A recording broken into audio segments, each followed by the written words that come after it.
guys, it's Lavetta. And it's Miriam. And this is the Notorious Women podcast, a comedy podcast about some of history's most notorious women. Yes. I don't know if I know how to speak today. Oh, and just at the top of this, I want to say I couldn't remember the Janet Jackson album from last week. Oh my God. Yes. Rhythm Nation. Rhythm Nation. Yes. Oh my Lord. Why was I How having do we trouble? forget Rhythm Nation? I don't know. I don't even know. How are you, my okay. dear? I'm okay. I'm wondering about our internet, but it seems to be okay. Like it's a constant, right? Like nobody has good internet, right? Well, also because we're in California, but Mercury's in retrograde. I know people don't believe in that, but it does affect stuff.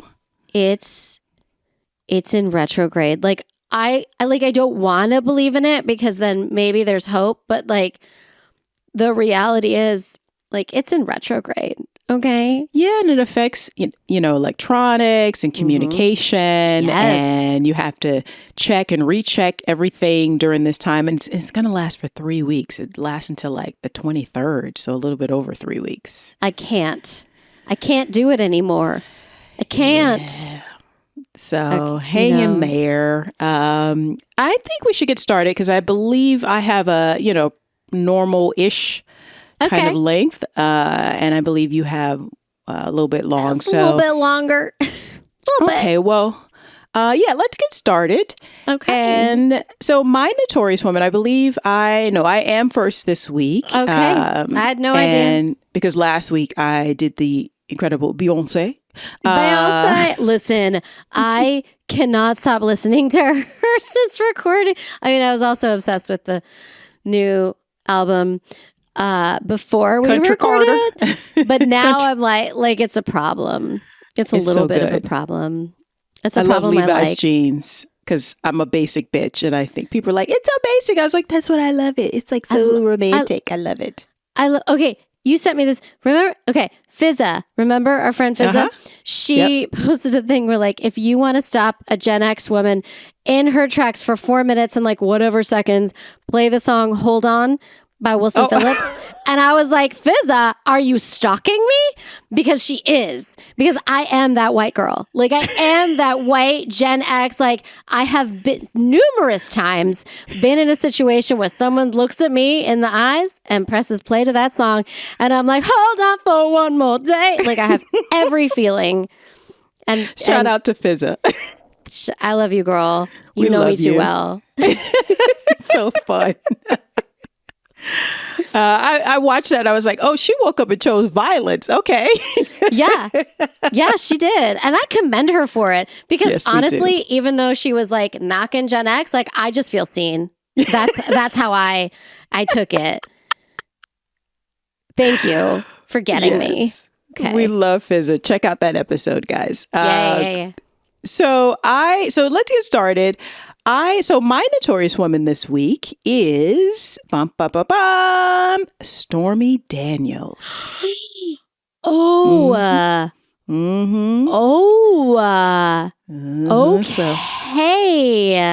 So let's get into it. Okay. Listen, because so many times I'm like, oh, I know about her. No, I don't. I don't know shit about her. I don't think we do. Yeah, I didn't know. Yeah. So let's get into it. So Stormy Daniels was born Stephanie A. Clifford on March 17th, 1979 in Baton Rouge, Louisiana.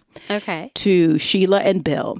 Now, she says that basically Sheila and Bill, her dad was like, I don't want kids. Her mom was like, cool. And then her mother changed her mind and wanted a kid and got pregnant on purpose. Yeah. So her dad was like, that's not cool. So he stuck around though, as long as he could, but he didn't want kids. And that's a deal breaker for a lot of people. That's not a great idea. People don't generally change their mind. I think that's sort of a myth. Like I saw the baby and then I fell in love. No, you saw the baby and then the baby shit and wouldn't stop screaming. That's the reality of small, tiny babies. And they were a young couple too. So, and so when she was about 4, they separated. So she was raised mainly by her mother. Now, according to her, she came from a pretty average low income household. And she says that she's like, basically, I was like white trash, quote unquote. But she also, as such, someone who comes from a low income family, she lived in a pretty bad neighborhood. You could hear gunshots around and it just wasn't a great neighborhood. And then to make matters worse, when she was about 9, she was repeatedly arred and molested by a neighbor. Oh, because according to her, her mother was too young to have a baby. And even though she wanted to have this baby, she probably wanted to have a husband, but with no husband, she became very negligent, basically, and wanted to party. And really, there were times when Stephanie was left on her own. And I'm not blaming her mother for, the neighbor doing that, but that's what predators look out for. They look out for children who are neglected and who have issues because they make easy prey. I mean, it's very true. That I'm very loud with my kids at parks and things like that. Yeah. I'm very just like, no, I'm intrusive and I know everything they do. So, I mean, you have to be. And to make matters worse, when she told people, she wasn't believed. Oh my God. So imagine being 9 and then telling the big people, the adults, and then they don't believe you. So that will be a theme throughout her life, unfortunately. Was he ever, I guess he was never caught. I guess he was never. It doesn't say. And also it's just in these small, low income places, it just surprises me. A lot of people now, it's different. I feel like in today and age, people know how crazy it is. But I mean, in some communities, these molesters still, these child rapists are still people make excuses and you'd be surprised. But that was her experience, unfortunately. If you just chop the penis off, the problem goes away. And the hands, So, well, the hands and the penis. And then we're fine. You can live. I'll let you live. Yeah. To do that to children. But so her father eventually remarried to her stepmom. And she, through her stepmom, it sounds like they got along. Through her stepmom, she was introduced to the love of horses. And so she said that,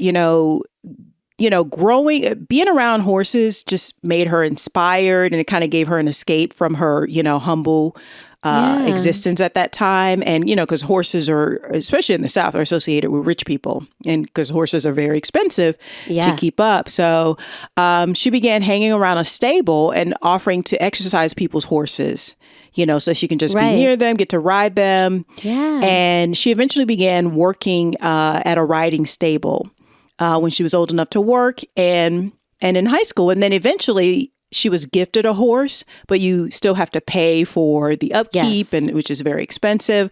But she just loved them so, so much. And she even said she thought about being a veterinarian, but at that time she would have shot anybody who hurt an animal. So she's like, maybe that wasn't a good, Yeah. So she's by this time she's in high school. She's working she's finding solace working at the stable. And, she didn't have a lot of money. Her parents probably don't have a lot of money. And one day she saw a classmate drive up in a purple sports car. And she was like, oh, did you get that for a graduation gift or whatever? She's like, no, I bought this on my own. She's like, what? Turns out the girl was working at a strip club. Okay. So one day, a couple of weeks after seeing her with this car, she goes by the strip club and she's just like... and she's how old? She is 17 at this point. Okay. So she goes by the strip club and they, just to check it out. And, she's a pretty girl. She blossomed into a young, beautiful girl. And they were like, do you want to do a guest set? So she tried the guest set and she's like, oh my God, I was hooked, because she's like, I made more money in 30 seconds than it would take me. I think she said a day, maybe a couple hours. It was just a lot of money. And she's 17, she's poor. Right. What? Okay. So she decided to give it a try. So she started working at the strip club. And she had to choose a name. So she chose Stormy Daniels to reflect her love of Motley Crue. And bassist of Motley Crue named Nikki Sixx, he named his daughter Storm. Oh, that's cute. So, yeah. Okay. And actually, Stormy Daniels is like a great name, actually. It's It a great really name. is. I approve. Yeah. But she stayed in school. She eventually graduated from high school in Baton Rouge. And at that time, she was considering maybe going to college to become a journalist. And she actually got a scholarship. But by that time, so probably about a year later, she was making so much money. And she really loved the independence of having her own money. And she had enough money to take care of her horse and like buy the things that, a young girl wants. She was just like, I'm going to see how this is going to work out. So she became very popular. So she eventually became a headliner at the clubs. It was where you make the big, big bucks. Right. And she was making so much money at a certain point so she graduated in 97. In 99, she got boobs. She paid for some boobs, some bigger boobs. Yeah, those are not cheap. Those are not cheap. They're not cheap. And she said they came out a little bit bigger than what she wanted, but after that, she made even more money. I mean, honestly, this sounds nice. I'm not mad at shit tons of money within 30 seconds. You know what I'm saying? Like, And it's also, people have to understand, socioeconomically, like if you grow up and you're a pretty girl, you have to use what you have. Yeah. I think it's interesting though that she actually got a scholarship to go to college, so she could have done that if she wanted to. But she's also like growing up probably not having enough at all, and then being able to help her family maybe, and It's hard to get in that mindset when you don't have that support. Yeah, it's not impossible, but it's hard. Yeah. So, but she was very successful very quickly. Now, side note, she appeared in an episode of Real Sex. You remember Real Sex? I mean, vaguely. Yeah. So Real Sex was a show on HBO. And no, it's kind of like what we would call a docuseries nowadays, where they explore different kinds of sex, different like fetish communities, and like I didn't know that. I thought it was like, remember like the after hours on like Skinamax? Yes, that's what I thought it was. No, it's a docuseries. It just follows like they would go to like a swingers retreat, or like the thing where the people dress up like horses, or like the furry this thing. Fascinating. Real Sex was the bomb. Okay, where she appears in an episode on Real Sex where she is participating in the 2001 Miss Nude Great Plains contest. Okay. So, so she's already in that sort of industry. Now, because she's really, really successful, she's a headliner at these strip clubs. She eventually, she said that she was visiting a friend. I think it was out here in California. She was visiting a friend who was like into porn. So she went to set one day, and because of the way she looks, they thought she was a performer. And she's like, no, I'm not. And they were like, you sure? Like, you want to, And she's like, okay, well, they did a screen test, and porn is not for everybody. Just because you're a stripper doesn't mean you're going to get into porn. No, it's different. She enjoyed it. She's a sexually liberated young woman, and she got into that. And she was very, very successful at that. And she actually won Best New Starlet Award in 2004 from the Adult Video News. So, which is a big, big deal. That's like their award show. She was surprised that she won, because she actually made a bet that another actress would win. So, okay. Now she's in the adult film industry now. And obviously, if you're an actor, you want to do all the things. So she also wanted to do more mainstream, AKA non-adult adult films. So she appeared in Pornucopia, which is kind of like a good bridgeway, also in 2004. Okay. After that, she started going out for more while maintaining her presence in the adult film industry. Because I feel like in the 90s, there was like a porn star who sort of went mainstream, and people were like, is it Tracy Lords? Is that her name? I have no, I know there's a January. Am I making that up? Isn't there no. Yes. Wasn't January Jones is from Mad Men. Right. Wasn't she? Am I making this up? No, she wasn't in porn. Okay, before. I think someone told me that she was. No, there was I think it's Tracy Lords, if our listeners know, but I believe that she was one of the first ones that was able to cross over, having been very famous in adult films. I think that's fantastic. You know what I'm saying? Like, I think it kind of opened it up. I think it kind of opened it up for adult films. So she actually was in The 40-Year-Old Virgin in 2005. Was she really? I love that movie. Yeah, she's like in when Steve Carell is watching the Space Nuts video. Yes. He dreams about her. Oh my God, that's her. Okay. So she's in Why do there. I remember that? I do though. So she's doing really, really good. So she, and also she had signed a contract with a production company, a porn production company, adult film production company called Wicked. So basically she became their main girl, but she always had aspirations about going behind the camera. So she also wanted to direct. So she started directing. And her ultimate goal was to direct a horror film. Oh, interesting. Yeah. So she already had aspirations. And one of the owners of Wicked, which is a woman, because it was one of those production companies that really wanted the women to be, it was women centered. So the porn was women centered. Yeah. I love that. Yeah. We need more of that.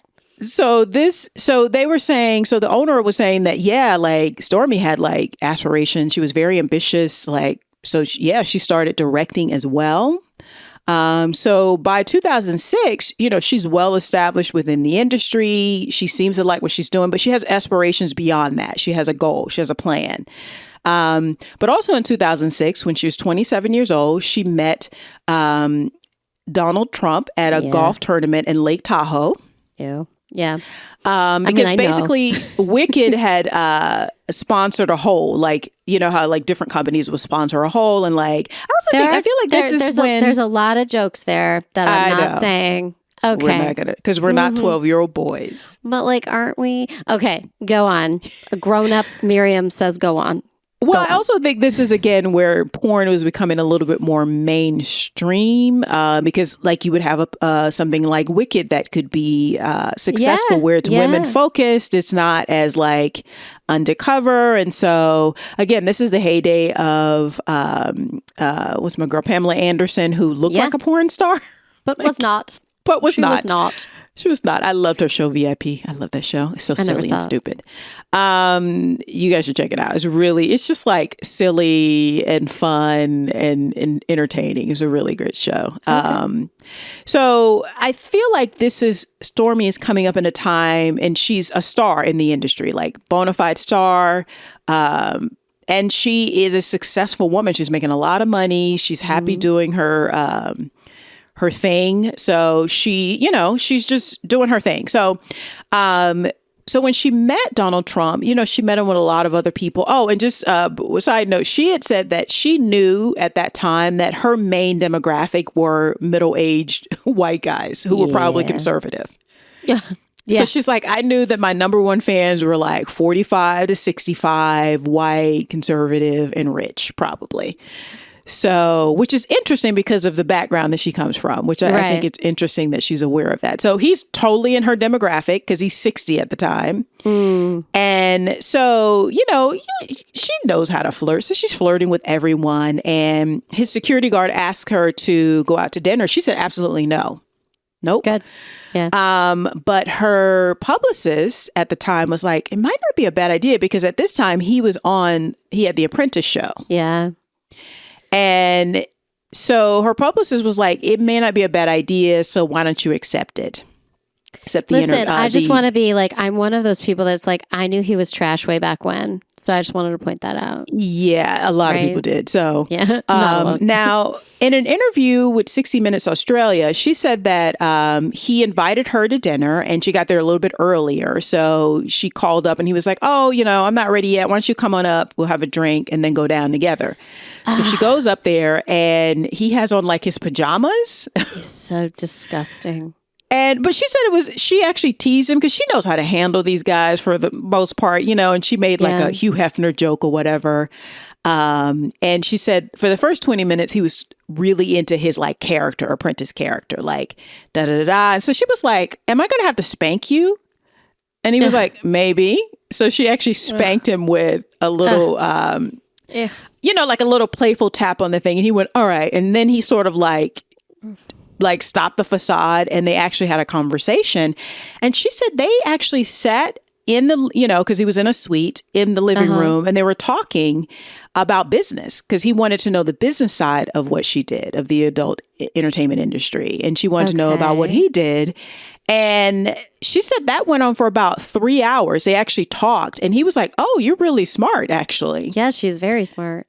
And he said she reminded him of Ivanka. And so she thought, and she said at that time there was no like weirdness. They weren't really flirting. It was like they were really like having a conversation. So she felt like that he was respectful in that moment. He was respecting her because he was so surprised that she was so smart and she knew so much about the business side. And, again, she thought it was good networking. Okay. And then when he said the thing about Ivanka, she thought that was, because of his age, that was a compliment that, Ivanka's blonde, but also a businesswoman. And oftentimes people think blondes are stupid, the whole stereotype about stupid blondes or whatever. So she felt like everything was like fine. Like she didn't really think anything of it. So she had to go to the bathroom. So she went into the bathroom, and it's a suite. So it's through the bedroom and in the bathroom. So she went in there and she didn't think anything of it. She came out though, and he was standing there with most of his clothes off. He's so like, what's the opposite of porn? This is like the grossest story. Ew. Yeah. And she said she was just so shocked that because she was like, she hadn't gotten that vibe at all in the 3 hours. Right. And she's just like, oh, like, I guess we're doing this? Okay. And she's like, in the moment, again, this is 2006. Like, she was just so shocked and surprised that after the conversation that they had. And she makes it clear he did not force her at all. Okay. But it was one of those things where I come out of the bathroom and you're between me and the door and you don't have on your clothes. Like, it's still very much... It's problematic by today's standards because even though he doesn't say, oh, if you don't do this and it's just sort of like, oh, do you want some opportunities? You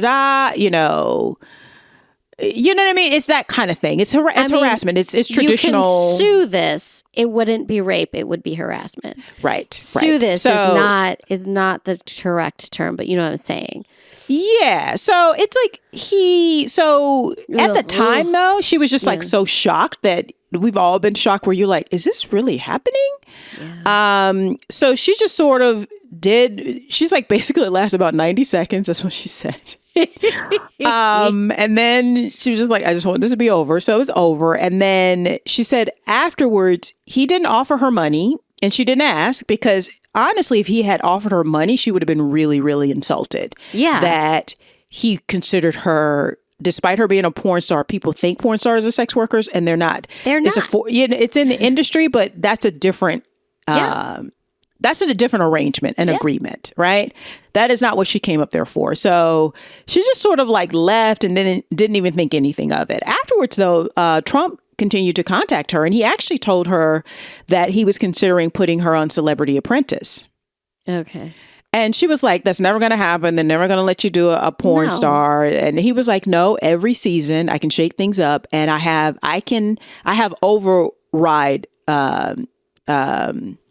ability. Okay. Like I can pick a person and they can't like reject the person. Okay. And so he thought she would be really good because she's beautiful and she's smart and And that went on for about 6 months. And he would call her like every day, several times. Like they would talk every day. She would have him on speaker or what have you. And, but about 6 months later, he called her up and was like, you're going to hate me. I got bad news. I can't put you on. And she was like, I told you, so she was like, after that, I didn't think anything was any reason to continue the relationship. So it basically fizzled out, but it wasn't like a relationship, right? It's just one of those things like a influential rich guy that I know that could possibly, because that would have been great for her to be on Celebrity Apprentice, actually. Oh, totally. She probably would have loved it. But yeah. So, excuse me. After that, she didn't even, she just went on about her business. The following year, she appeared in Dirt, an FX network show, which I loved. And I loved that show when it was on. And then she also appeared in Maroon 5's video for Wake Up Call. Okay. And she was also in Knocked Up. She was? Yep. Oh my God. Yep. Playing He's actually in the documentary that I'm going to talk about a little bit later about her life. Seth Rogen actually makes an appearance. So, yeah, there's actually a lot of high profile people. So she's just busy, acting in adult films, mainstream films, directing. But this is so strange. So in 2009, 2010, she actually tried her hand at politics. What? I didn't know this. Really? Yep. Okay. A group of her fans attempted to recruit her to run against Republican Senator David Vitter in Louisiana in 2010. Now, she herself is a lifelong Republican. She would tell you that. Okay. Which is so interesting because she comes from like a poor background, but so she actually went on several listening tours around Louisiana to focus on the economy as well as women in business and child protection issues. And she said, of course, if she's elected, she would retire from the adult industry, Right. But eventually she decided not to run because she felt like the media was not taking her candidacy seriously and the cost. So she wasn't getting backers and, interest early on. So she just went back to doing her day-to-day stuff. Now, in 2011, her encounter with Trump back in 2006 resurfaced briefly when she was actually contacted by In Touch magazine. Okay. So she thinks that someone really, really close to her must have told her story to In Touch because when they contacted her, she was like, I'm not really interested in telling this story. It's like, whatever. But she's like, they had about 90% of the details. So she's like, she never found out who did it. But, and they had said to her, she's like, I'm not interested. But they're like, well, the story's going to come out anyway. So don't you want to like tell your side of it? So they were like, is this really true? And they actually had her do a lie detector test. Motherfuckers, this world is stupid. Jesus but she's Christ. Like, why would I lie about that? Like, okay. So they never paid her because they actually never ran the story. And then she said around that time, some strange man approached her in a parking lot with her infant daughter at the time. Okay. And basically threatened her to like stop talking about what happened between her and Trump. Oh. Yeah. And she was like, oh, wow. What? Because she was so confused because she's like, hey, that was so long ago at this point. And she's like, I thought of him as like a little silly man. Like, he's like, he would do like guest appearances on the WWE. Like, he was gross. Like PR stunts. Like, yeah. I mean, now we know, that Michael Cohen, his personal lawyer, actually killed the story and probably sent the guy to threaten her.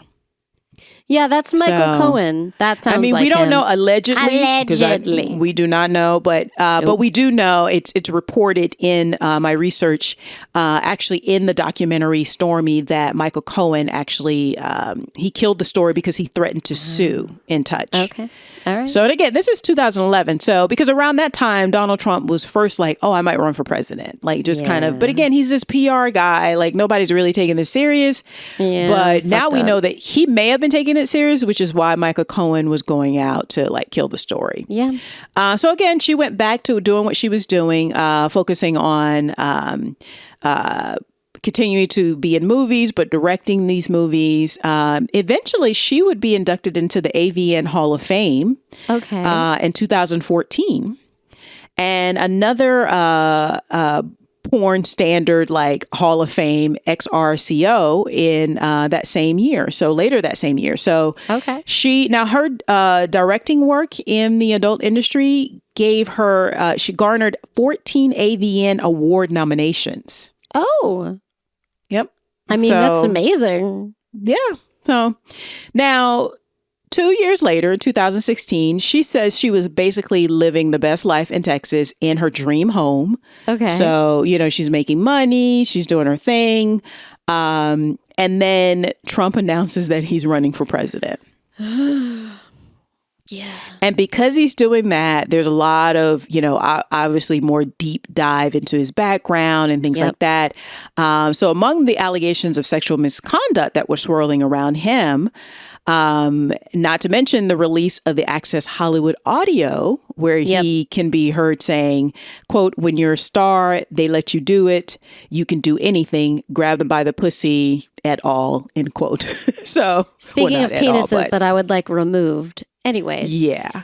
So the heat is on him. And unfortunately, Stormy Daniels was about to be brought into the line of fire as well. Yeah.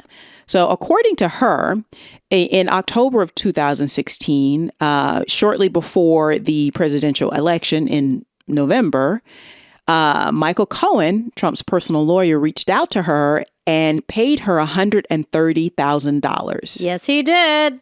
To deny that she had an affair with him in 2006. Now, according to her, according to this interview in 60 Minutes Australia, she said it was the best day of my life because she was actually embarrassed by the encounter. Like, she never wanted anyone. But just like with the people made her take a lie detector test, the fact that they didn't believe her, which again goes back to her childhood trauma of telling what happened to her and people not believing her, right? That's fucked up. Yeah. So she was like, this is great because A, I don't want the story to come out because basically it was so the story wouldn't come out. And B, if it does, there's a paper trail, there's all this stuff so people will know that I was telling the truth. So win-win, right? Yeah. So she's like, okay. This is great. $130,000. Okay, fine. This is great. So in January of 2018, so that happened. So that was before the election, and then the election happened, and he was in office. So once he was in office, now also around this time, they had told her she cannot mention what happened. Okay. All right. So that's part. She had to sign an NDA. Okay. So because he's now in office, and so the story that In Touch killed back in 2006, if they published it now, it would be gangbusters. Right. So now people are actually doing, there's this thing that she's getting a lot of publicity because there's rumors of it, but also when the story breaks in January 2018 from the Wall Street Journal. So they paid her off in 2016. Yep. He gets into office. So about a year and a half later, the Wall Street Journal publishes the fact that she was paid hush money.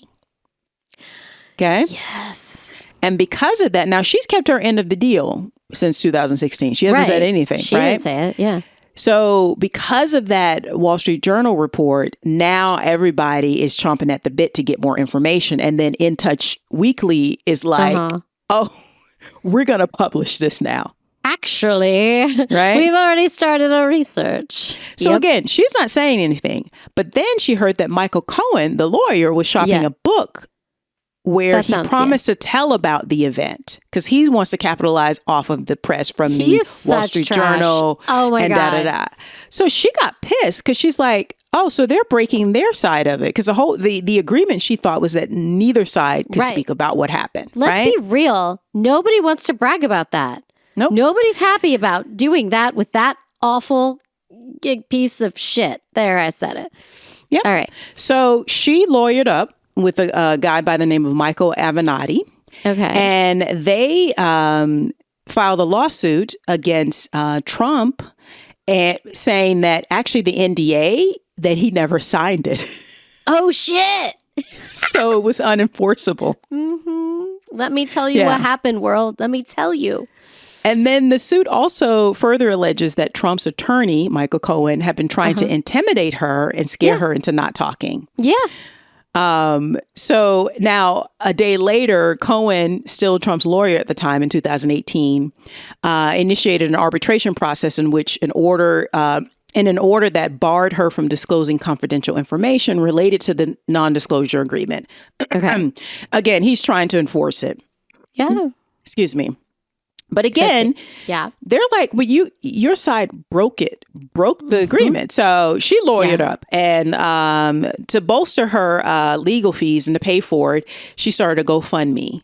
And she began telling her side of the story. And she actually went on 60 Minutes and was interviewed by Anderson Cooper. Whoa.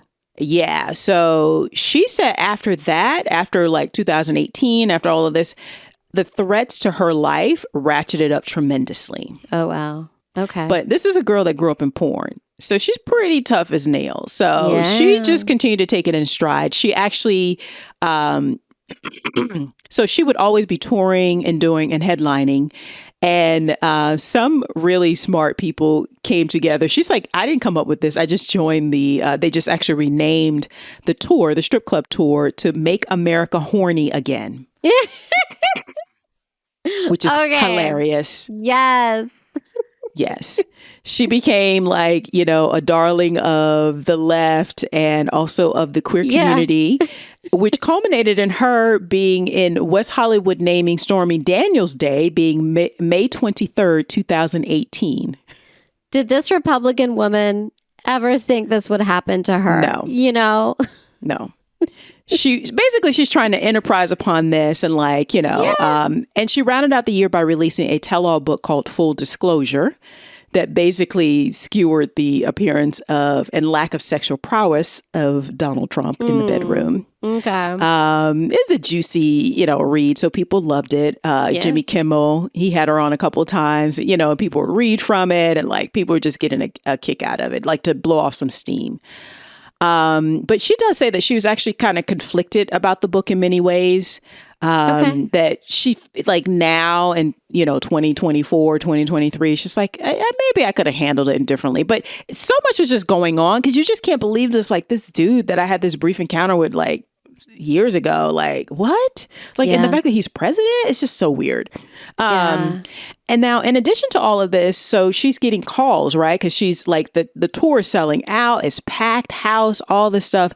Celebrity Big Brother 22 in the UK reported that she might become a housemate because she's also popular across the pond. Okay. But later on a spinoff show, Big Brother's bit on the side, host Rylan Clark explained that just about 5 hours before the first live show, she said that she only wanted to appear on launch night and then leave. So she didn't want to like move into the Big Brother house. Okay. Yeah. So, but you know, a lot of going, she probably had a lot of offers. So, you know, now in March of 2018, she, again, in that interview with Anderson Cooper, she said that they just had sex once and she talked about being threatened in 2011 by some guy in a parking lot, which is so weird. Yeah. So all of this is just very, very weird. So on April 9th, 2018, FBI agents raided Michael Cohen's office. Oh. And seized emails because what's happening with the whole Stormy Daniels thing, it's like Watergate. It's not the crime. Yes, it's the cover up. They're trying to cover up. Yeah. Well, it's not the act, it's trying to cover up, right? So that is what, and you know, if he were a private citizen, this might not be a thing. It wouldn't be a thing. But now he's in public office. Yeah. Yeah. And it's like the president engaging in hush, you know, and conspiracy to lie, right? So yeah, with Clinton, turns out that no one really cares about the trash human that he is. Like, yeah, I mean, it kind of reminds me of the Monica Lewinsky Clinton thing, right? Yeah. So it's not that he's having, you know, that's improper to be having sexual relations with an intern, but it's the lying about it under oath and all. That's the thing that got him. So now in April of 2018, she filed a lawsuit against Trump for libel. Because he said that she was lying, basically. Of course he said that. And that she invented the story. And, you know, so she filed a lawsuit against him. In October of that year, the suit was dismissed under First Amendment grounds. Yeah. So she lost her appeal in 2020 and was actually, which is so terrible, was ordered to pay for his legal fees. I hate him so much. Which was like $293,000. And then she was actually ordered to pay an additional $200. So basically, What? over $500,000. That's insane. Insane, What right? the fuck? Insane. Well, when you stack the judges, that'll happen. Yeah. And then in 2023, last year, she lost her appeal to reduce the amount for his fees, for his legal fees, and was ordered to further pay $120,000. Okay. So collectively, she was ordered to pay over $600,000 to his law firm for the defamation suit. Now, back to 2018, Cohen entered into a plea deal with prosecutors and saying that he paid her off at the direction of the candidate for the purpose of influencing an election. See, that's the thing. Can't do that. It's about the influence of the election. Yeah. In September 2018, he actually offered to invalidate the non-disclosure agreement if she would refund the $130,000. Oh, shit. Because they need money. It's just, So gross. Well, I mean, just like $600,000 for something she basically has to pay for something that actually happened to her. It's just crazy. That's so, what's the word? I don't even know. It's when our country, it's when our lawyers fuck it up. I don't know how to say it. Injustice. Yeah. It's just like the biggest form of injustice. Ugh. Yeah. And unfortunately in 2018, so, she had really benefited from a bump, right? A bump in popularity and shows, and she got the book deal and everything. But the tide started to turn in the latter part of 2018 because she started experiencing real world consequences with people on the ground. So she was on her tour. And she was arrested by authorities who accused her of fondling patrons at a club in Ohio.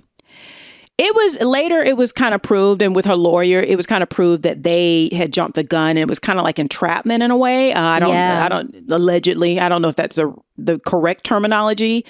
But basically a day after the arrest, a Columbus police chief declared that a mistake was made during the arrest.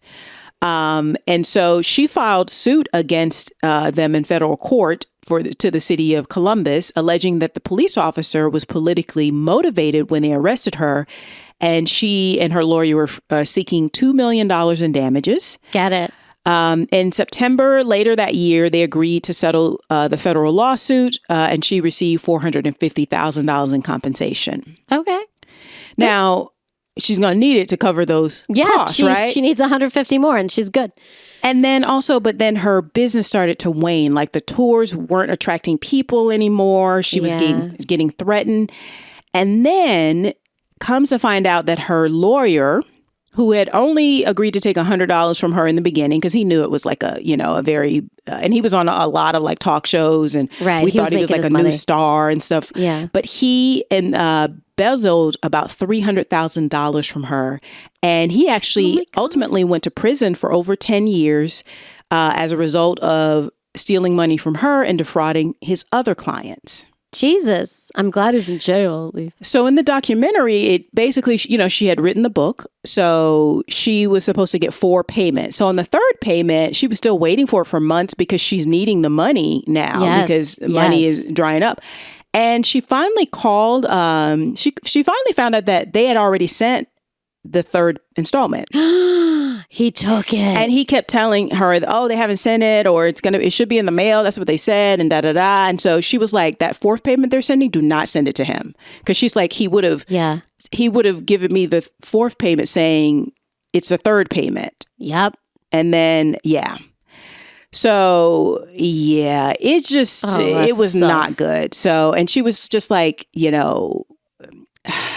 she's like, because people think you're making millions when you're on TV all the time. But she's like, no, obviously she had become accustomed to a certain lifestyle, but she was not making millions. Right. And now she's being forced to go to court, and then money's not coming in. So, and she was the sole breadwinner for her family at the time, her daughter and her husband. So, and this took a toll on her 3rd marriage as well. This whole kind of thing. And so you guys can check it out in the documentary. But now so the past few years, so 2019 was really rough for her. And she's just, battling, legal fronts on the, the back front, the end, every side she's turning. Things are just getting harder and harder and harder, just on a personal level. Yeah. And she was getting beaten down, and she was just really getting, I don't know. She said she was just getting really depressed in a lot of ways. Okay. The tide didn't turn back for her until 2020 with the assault on the Capitol. Oh, how did that? Where people started being like, oh, this is a bad dude, and wanting to know what she said more and more and more and more. Oh, right. So yeah. because people had just been like, well, I guess he's president, so we have to respect that. Right. But then after 2020 happened and they tried to assault the Capitol, she basically, the social pendulums swung back to her. Okay. So she's just been making her way since then, just rebuilding finding another way to make a living. Because I believe she retired from movies, starring in movies. And after a certain point, you get tired. You want to move on. But she said, actually now, 20, since the Capitol thing, but 2022 and 2023, the threats that she's getting now are even more intense than they were back in 2018. Really? In 2018. Why? Now she's it's death threats daily, and they're not even using burner accounts or they're saying their name. They're texting her. Yeah. Threatening her family and her daughter. She's been chased in cars and fired at. Are you serious? What the fuck? But she said in an interview with Good Morning Britain, she was like, oh, I'm packing heat, motherfuckers. So bring it. Okay. So now, one last thing to wrap it up this year in 2024, a documentary called Stormy has been released, and it focuses on her life. I got a lot of my information from that, as well as from, the interviews on 60 Minutes and Good Morning Britain. And so, but this documentary, I watched it and it is fabulous. I think you guys should check it out. It focuses on her life. It's directed by Sarah Gibson, and it's now streaming on Peacock. So check out Stormy. It's just her first name, Stormy. I will check that out. And at the taping of this episode, so obviously the film was finished before then, and it kind of ended on just how much money she owes this man who came into her life and ruined it. But at the taping of this episode, they're actually preparing to start the trial. The trial has started in the hush money allegations trial. Oh, and really? It actually began last week in New York City. Wow, I didn't know this.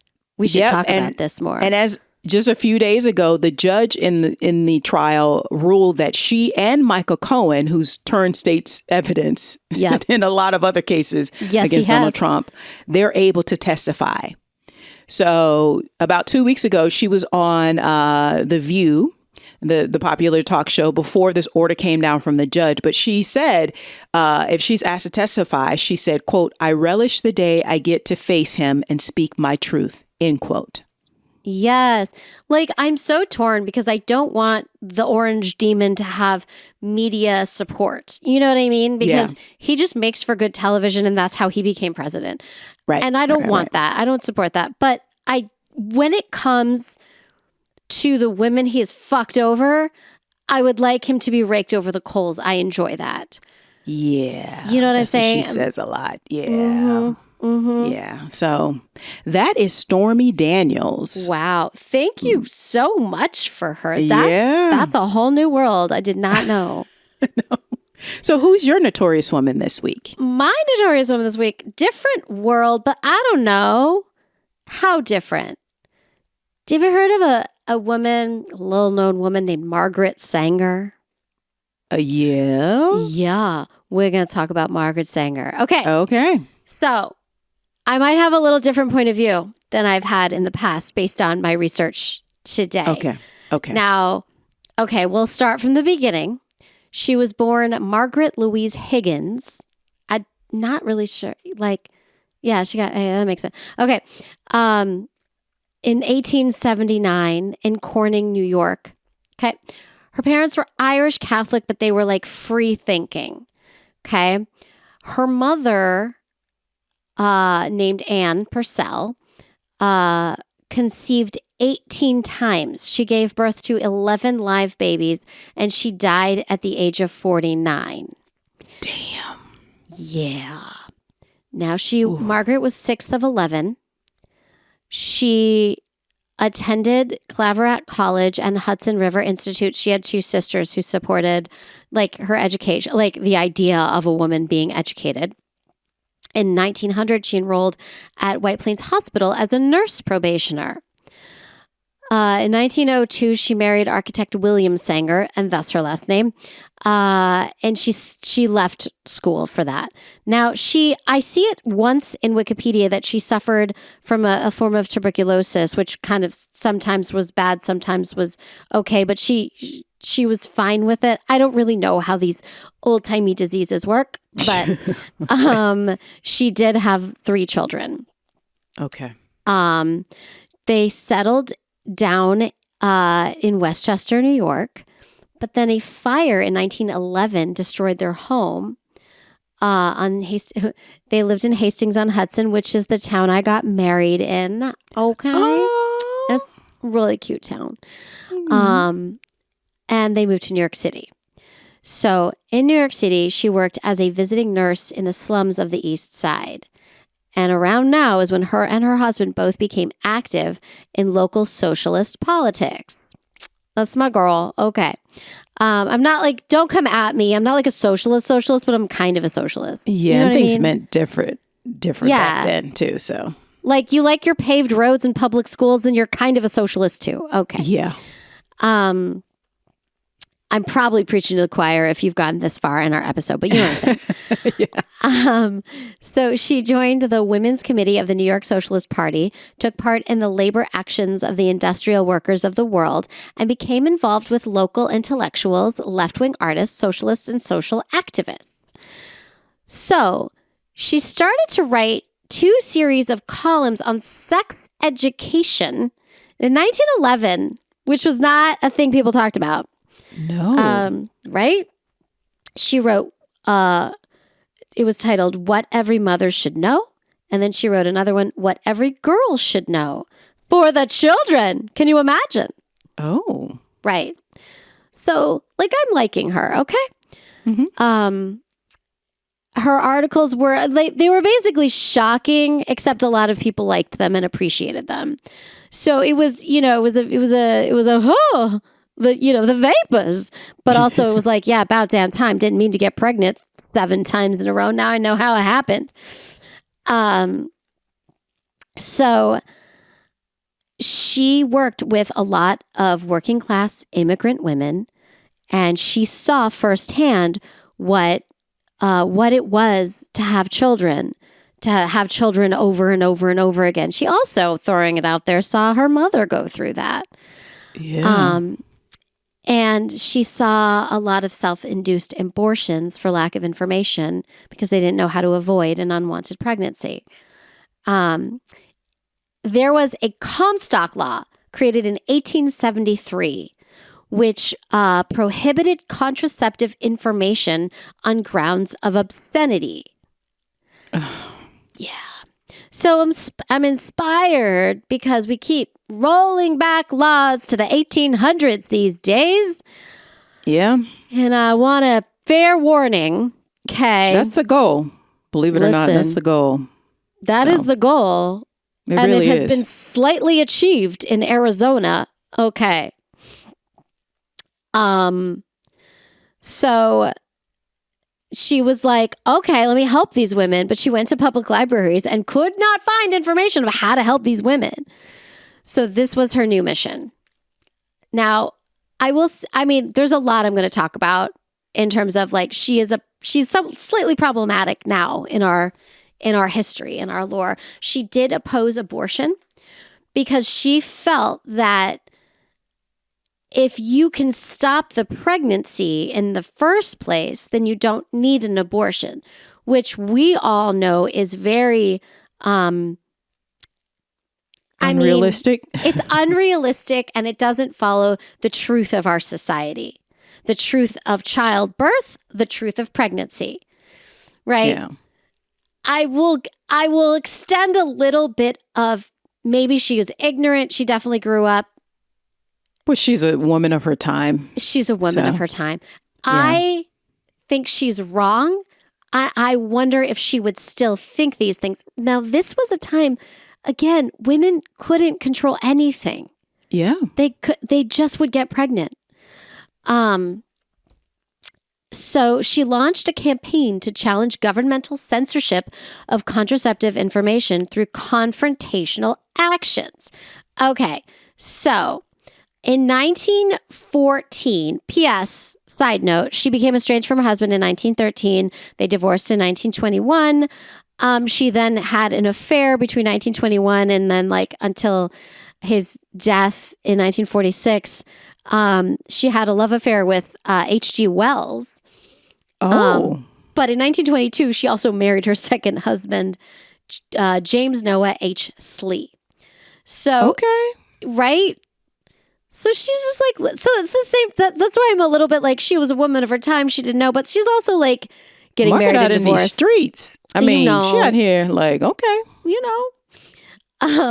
So she launched in 1914 The Woman Rebel, which was an 8-page monthly newsletter which promoted contraception,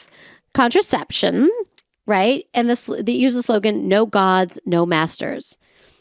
I don't really understand that slogan. Yeah, I don't. Maybe it's just something. I don't it's get of it. its time. Yeah. If anyone knows, I'm sharing it because I'm curious and I'm throwing it out there. Please DM us. Yeah.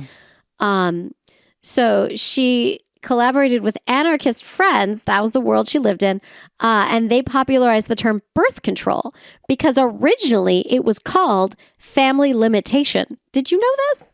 No, I did not know that. Right. Because I get it, because family limitation means that, of course, you're married under the eyes of the Lord, right? Yes. And you're just doing the thing you have no choice to do, right? So she published it with one goal, and that was to challenge the federal anti-obscenity laws. So she was actively breaking the law so that she could take it to court. They suppressed 5 of the 7 issues. Which, hey, she got 2 issues out. And then she created something called family limitation, which was another challenge to anti-birth control laws.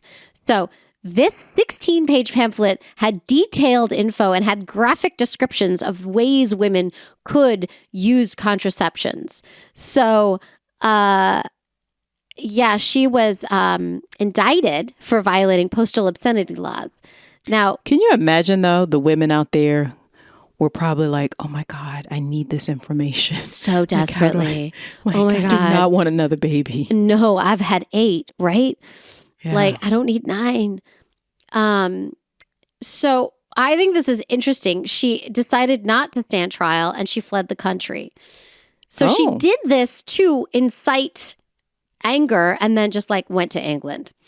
And she met British neo-Malthusian Charles Very Drysdale. So Malthusians was a theory of population control. Again, she's not 100%, but I feel like time and place. And she also needed justification in a world that was shitty. You know what I'm saying? And that's kind of fair, the idea of walking into a room in 1914 and saying women should have complete control of their bodies and their choices in life. Most people in the Western world at least would be what the fuck are you talking about? So she was into the Malthusian situation. She was the first woman to chair a session at the Neo-Malthusian Conference in 1922. She also, I like this, during her trip to England in 1914, she was influenced by liberation theories of Havelock Ellis, under who she was inspired to make sexual intercourse not just safer, but more pleasurable for women. So, okay. Yes. Yes. She was arrested at least 8 times for expressing her views during this era. She then, in 1915, learned about diaphragms from the Dutch because, the Dutch were like, here's how not to have too many babies. And they were like, thank you very much. And it was fine. It was fine. Not in America, though. So the problem was douching was really the most thing that was the information she was giving women was douching, which we all know causes yeast infections and doesn't work. Yeah. And so what she did was she began importing them from Europe. Cute. I'll get back to that. But then in 1916, October 16th, she opened a family planning and birth control clinic at 46 Amboy Street in the Brownsville neighborhood of Brooklyn, which was the first of its kind in the United States. So now let's talk about eugenics because we've been thinking it the whole time. Damn it. I knew that was coming. You knew it was coming. Now, here's the thing about her and eugenics. There's a lot. I'm not defending her, but I am understanding her. So why? Because it was such a common thought in the day. It was what everybody kind of agreed to. Do you know what I mean? And by everybody, I mean white people. By white people, I mean the people in power, right? So for her, from what I'm gathering and from my research, and listen, I know it's controversial. I know people are going to come at me, and that's fine. Let's talk about it. But like Brownsville, for example, was a 99% Jewish neighborhood. It's basically like the new Lower East Side. The history is interesting because it was kind of like, oh, there's more space. The Jews can like leave the Lower East Side and come out to Brooklyn and Brownsville. And then it was like way overpopulated and women had no control. And so she opened it there because there was a need. Okay. So it's complicated, right? Mm-hmm. So I feel like her heart was in the right place, but she said some bad things. She's just a white lady in 1916. Like, I think she's trying to overcome her whiteness, ladiness. But, she also, thought of birth control as a fundamental women's rights issue. In 1914, she writes, enforced motherhood is the most complete denial of a woman's right to life and liberty. But then she also wrote in a 1921 article, the most urgent problem today is how to limit and discourage the overfertility of the mentally and physically defective. That's problematic. Yeah. And I think you should lay out in plain English what eugenics was for people. So eugenics was a very popular ideology at this time that would clean up the human race. That was basically what it was. Let's clean it up of all its flaws and imperfections, which means let's make it whiter than white. Let's, the argument for it was like, let's eradicate diseases. Let's eradicate mental health problems. But the way it was bad, it's very bad because it was racist. It was classist. It was racist. It was awful. Because it said that whiteness and straightness was the standard. Right, is the standard. And there was which is crazy because whiteness is a construct. Race is a construct. It's right? all a construct. Yeah. So her justification for it, and it's been said that she wasn't inherently racist. Like she really wasn't. But based on what I've been reading, she wasn't anti-racist. She had a narrow-minded one-path goal, and she was going to get there.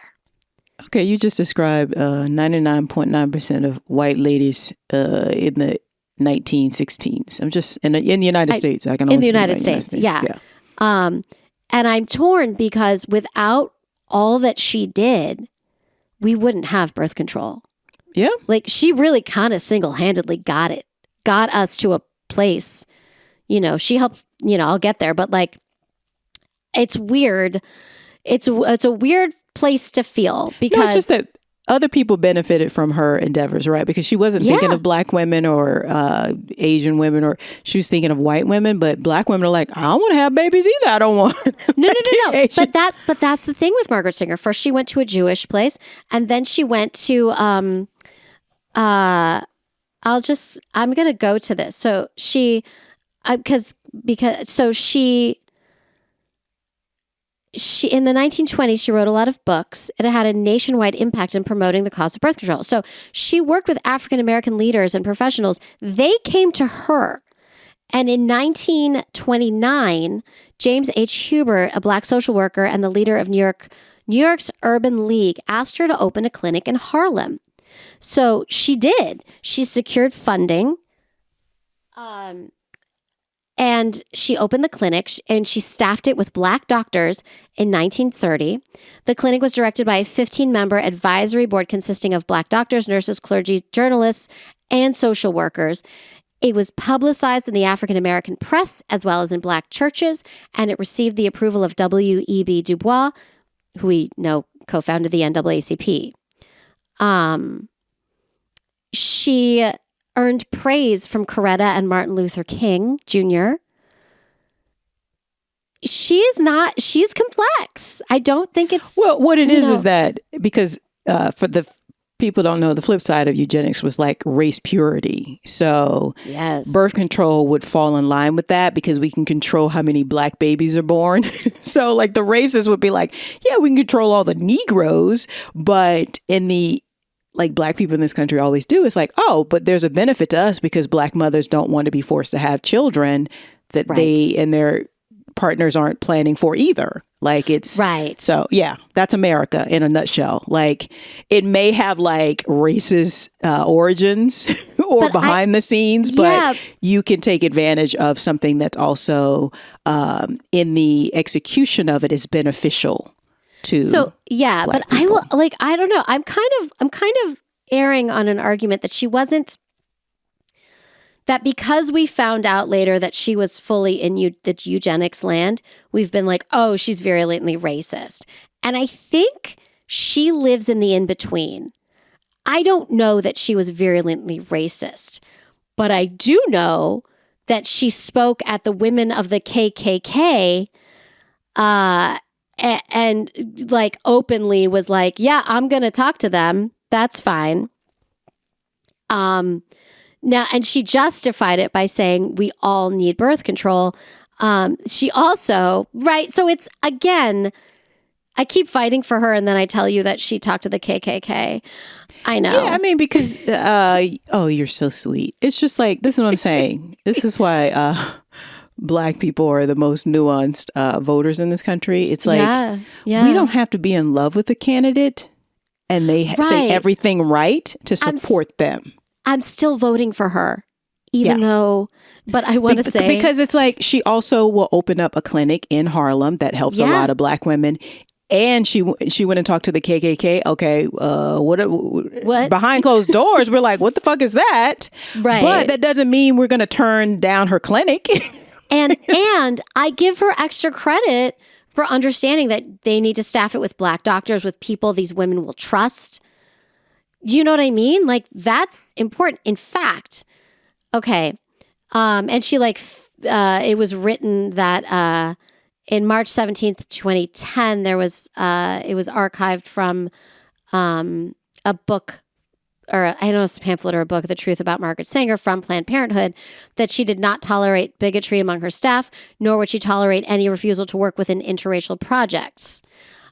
She was also a part of something called the Negro Project with two very white, rich people, very white, very rich, you know what I'm saying? Which she encouraged the importance of sharing information with Black communities throughout the city. So not just Harlem, but throughout. And she advised the people who were funding it to hire Black physicians and staff to develop relationships with Black ministers, because they could urge their flock to trust the work and to have more support. And she says this, and this is what got her in trouble. Quote, We do not want word to go out that we want to exterminate the Negro population, and the minister is the man who can straighten out that idea if it ever occurs to any of their more rebellious members. End quote. So people read that and went, oh, so you do want to exterminate, which was but what it says is that she knows that some of her colleagues in the eugenics movement, that was their intention. Yes. And that's what I'm saying. Like, Black people are nuanced enough to know that, like, yeah, this eugenics shit is some bullshit. But if she gonna open up a clinic, okay, yes, please. Right. Like, and that's it's just a very white lady moment. I don't know. Yes. Fun fact, those white people just funneled the money to pre-existing clinics with white doctors and ignored what she said. Oh, so of course. That's unsurprising. She formed in 1929 the National Committee on Federal Legislation for Birth Control in order to lobby for legislation to overturn restrictions on contraception. The effort failed to achieve success, so she orders a diaphragm from Japan in 1932 to provoke a battle in the courts. This time, she did not run away. It was confiscated by the United States government. Her legal challenge led to a 1936 court decision which overturned an important provision of the Comstock laws, which prohibited physicians from obtaining contraceptives. This court victory motivated the American Medical Association in 1937 to adopt contraception as a normal medical service and a key component of medical school curriculums. Ooh. So that, like, she single-handedly made birth control a conversation you could have with your doctor if you were, like, married. You know. Yeah, but it's so interesting. Like you said, she ordered one thing from Japan. One diaphragm from Japan. And she had gone to China and Japan and worked with their, like, leading feminists there too. I'm not going to, like, I could talk about Margaret Sanger and her several lives for days. She's done a lot. Also, you know what birth control does too? Eventually, it allows for a woman to enjoy sex, to have sex for enjoyment and not just to procreate. She talks about that, and she talks about the importance of that. She also is, and I won't go into too much detail or this podcast will never end, but she was friends with Havelock Ellis, who wrote kind of the first analysis of homosexuality, not in terms of bad or good, but in terms of fact. And she supports that and says we don't need to demonize it, or it's just part of human nature. I'm not going to go human sexuality. And in her theory, though, because it is still problematic, it's okay. They won't procreate because they can't. So we're still like, yes, but also no. You know. Well, I'm glad she was fixated on birth control as a thing because that got us birth control. So. You know what? Yep. And so in her late 50s, in 1936, she's in her late 50s, and she moves to Tucson, Arizona, thinking kind of, she did it. She's good. But then she remained active in the movement through the 1950s. Wow.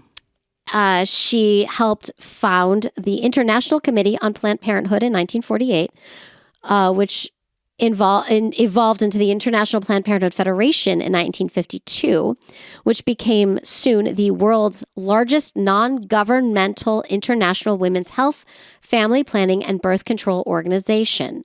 She was the organization's first president and served in that role until she was 80 years old. In the early 1950s, she encouraged philanthropist Catherine McCormick to provide funding for biologist Gregory Pincus to develop the birth control pill. Yeah. There's so much more, you guys, but which you can Google. But I wanted to talk about her. I feel like it's a very prevalent conversation we should be having this time. And I also think that it's complicated, and it's okay to like someone complicated if they do ultimately the right thing you don't have to be friends with them and you don't have to agree with everything they do. And you can fight them on things you don't agree with. You know what I'm saying? Yeah, I mean, I'm glad that she used her white ladiness to push forward the idea of birth control. Yeah. So I'll take it. Yeah. And I love Planned Parenthood. Me too. Donate to them if you guys can. They do great work. And yeah, because and also especially the poor women, like poor women just being burdened with baby after baby after baby after baby. And it's like, we can barely feed the mouths that we got. Like, and the reason they want to put it down is to control the population. Yeah. And the government was generally okay with them living in poverty and suffering for their whole lives. Yeah. And that's the reality and why they fight against it. Yeah. Is population control, not in terms of how many babies we have, but in terms of controlling humans. Yeah. You know, white men are assholes. What? Listen. You said, listen, I did not say that. Right, Miriam, people. Right, the white lady. Okay. You can't. Even my white cisgendered husband would probably be like, I mean, yeah. You know, it's so funny. I saw this thing on Twitter. Sometimes or X, sometimes you do find funny stuff on there. And somebody was like, name something that's not in the Bible. White people. It's so true. Oh my God. Not one, honestly. Yep. All right. So that's Margaret Sanger. Margaret Sanger. She died of congestive heart failure in 1966 in Tucson, Arizona, aged 86, about a year after the U.S. Supreme Court's landmark decision in Griswold versus Connecticut, which legalized birth control in the United States. Wow. Yo, it's not been legal for very long, you guys. Okay. Yeah, so that's why you guys got to get out and vote. Yep. And also let this, I mean, I agree with you. Like, I wasn't, just be clear. What I'm saying to you is that, and that's why I was teasing you, like, it's not about making excuses for the eugenics and all that other stuff with Margaret Sanger. But what I'm basically saying is that, like you said, people don't have to be perfect for you to want to support the thing that you want to support that they do. There you go. That's my point. Like, this Jewish girl cannot support eugenics in any way. No. No. And it's interesting. I find it very fascinating, honestly, because eugenics is such a horrible concept. And it comes out, it's the same thing with phrenology and like the your intelligence is based on. She was into that for a minute too. But it's one of those things that people have to understand is like what we're saying. Because if she were around today, people would be like, oh, we have to cancel her and da-da-da. And it's like, but I'm saying to you, and this is why people were like, black people or sheeple in the Democratic Party. It's like, listen. No. Again, we ain't saying that the Democratic Party don't have the issues. They do. But one party wants to take us back to 1860. Right. And the other party's they literally just did that. Yeah. I mean. And the other party, you can't even have a conversation with them because they won't even admit that slavery was bad. So maybe don't vote for the party that thinks slavery was kind of okay. Maybe don't vote for that party. That doesn't seem hard. I don't know why that's so hard. No, but people are like, well, they haven't done this and they haven't done. It's like the party does not have to be perfect for me to vote. The candidate doesn't have to be perfect for me to vote for the candidate Most that I'm going to vote Democrats for. That I know are pissed off at the Democratic Party. Oh, yeah. I get pissed off at the Democratic Party. Oh, yeah. But I'm going to vote straight blue. Yeah. I'm going to vote straight blue. Because like I said before, Pennywise, the clown from It, better, can come up out of the sewer and run against Donald Trump. I'm still voting for Pennywise in this scenario because it's the better choice. It's the better choice. Because Pennywise only come around every 27 years and eat one child. Okay, it's just one. It's maybe we can sacrifice a couple kids every 27 years. We love children, but like compared to Don't write it. I'm only joking, but you get the spirit of what I'm saying is true. So, because as a black person, not voting is not an option for me. Absolutely not an option. As point blank, period. And those of us who know any kind of basic American history believe that to be true. So, because it is true. Yeah. It's So just don't facts. come with your thing about the sheeple and it's like, come to me when you know basic American history and know that the Civil War was about states' rights to own slaves. Okay. I failed that question in high school and I'm still mad. Did you? I did. You Nikki did. Haley that? No, because the answer was states' rights, not slavery. And I was like, but bitch, it's slavery. They're like, no, it's states' rights. And I was like, you're racist. I didn't get that far, but I could have. If anyone knew me in high school, they'd be like, yeah, she probably would have said that. It's like the South. The South be like, I want some slaves. Yeah, and I can say that because I'm Southern, so I can make a terrible Southern accent. I can't. That sounds like a racist plantation owner. I say, you know. On that note. That wraps it up for another episode of Notorious Women Podcast. Guys, remember to follow us on all the things. Also remember to give us a 5-star review on Apple. Yes. On the Apple platform. It helps people find us. It gets us to go up to the top of algorithms and those things. Yes. And also copy the link of the podcast and send it to your friend. Copy the link and send it to your friend. After you tell them about it, of course. Don't just send it unsolicited like a dick pic or something. Like, don't think of, And if you also want to support the show, you can go to our Patreon and give us some little, some moolah, some cash, some dinero, some okane in Japanese. Okay.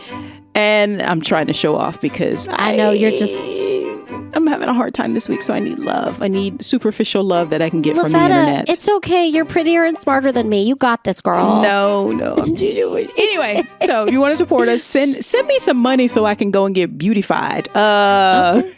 Send Lavetta money. I'll give it to her. It's fine. Send it she to deserves us. it. Let me tell you, she deserves it. I'll tell you that right now. I need to be beautified. Send it to patreon.com/notoriouswomen, and that's patreon.com/notoriouswomen. And Miriam, how else can they support the show? They can go on all the things. Okay, social media. So Instagram. Instagram's my personal favorite. But also TikTok and YouTube.